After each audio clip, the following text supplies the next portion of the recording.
Hi, everybody. My name is Haley Schreiner, and today I'm going to be talking about something very personal to me. I think that it's important to talk on this matter any chance I can because the mental health crisis in this world is just out of control.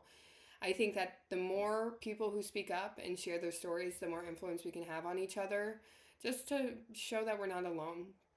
And when you really dive into the statistics, it's mortifying to say the least. You got 50% of women that have body dysmorphia, 40% of men that have body dysmorphia. Men are actually 3 to 4 times more likely to commit suicide than women. And then when you look at, teenage girls, they're about 1.5 times more likely to commit suicide than adults. Now, if we're looking at a worldwide mental health crisis, you got 1 in 8 people that are suffering from mental health.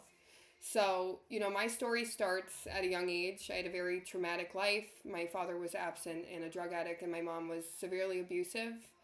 I grew up wondering who I was and where I fit in because I wasn't allowed to be myself. I was never in a safe place to be myself. So, I was very good at school. I ended up going to Sacred Heart University for their bachelor's in nursing program where I pursued D1 track. And, that first semester was great because I was still a little innocent. And then once that door opened, I started taking advantage of substances and alcohol. And I put my studies on the back burner and I ended up dropping out. And, it's led me here today, which I'm very grateful. Your story doesn't have to end. I am somebody that proves it. I had a hard time, and I was committed. I tried to commit suicide in college, so it was a very very very hard time for me to say the least. But I overcame it, and now we're talking almost 10 years later. I have found natural holistic ways to treat myself. Exercise is huge. Go outside and exercise. We're meant to move. Take the steps. Don't take the steps and walk. Don't just use your legs. That is like the biggest thing. Get some fresh air. Take your shoes off and ground. You absorb energy from the ground. It's insane.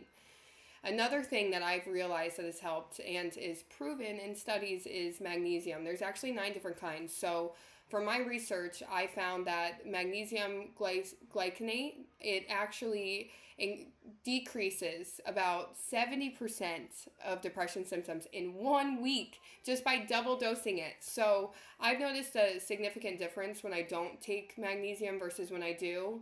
And I also take vitamin D, vitamin K3. You got to take your omegas for your brain health. And, my diet, that is another huge thing because I used to eat a bunch of junk. And, unfortunately, our bodies are meant to be cherished and preserved. So when you're consuming chemicals all the time, what do you think is going to happen to your brain? It's not going to work right.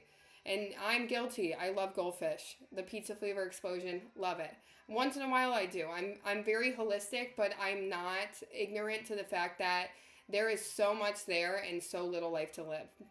So, take these 100 years that you have, these beautiful 100 years, and don't limit yourself because we have so much to offer. And, finding God about a year ago, it has filled the voids in me that I never thought could be filled. I mean, this love that God has for me, it's really indescribable. So, my recommendation to anybody, find a purpose because that's what God says. Find a purposeful life and treat your neighbors how you want to be treated. Be respectful, be kind, and you're allowed to have emotions, but do the right thing. So, I hope you guys took something from this, and, I hope if you're struggling, you know that you're not alone.